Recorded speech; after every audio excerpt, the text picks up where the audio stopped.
Do you eat pumpkin seeds? If not, you should start including pumpkin seeds in your diet today, to reap the rewards of this incredible superfood.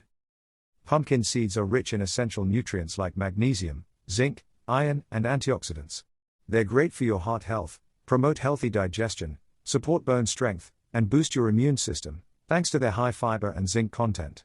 They're also great for prostate health in men, help manage blood sugar levels, and even support weight loss by keeping you fuller for longer. To harvest the seeds, ripe and mature pumpkins are carefully cut from the vine. The seeds are scooped out and separated from the pulp. Once you have the seeds, you remove the scales and this is what you get. In this video, we are using 500 grams of pumpkin seeds to make the Egusi soup.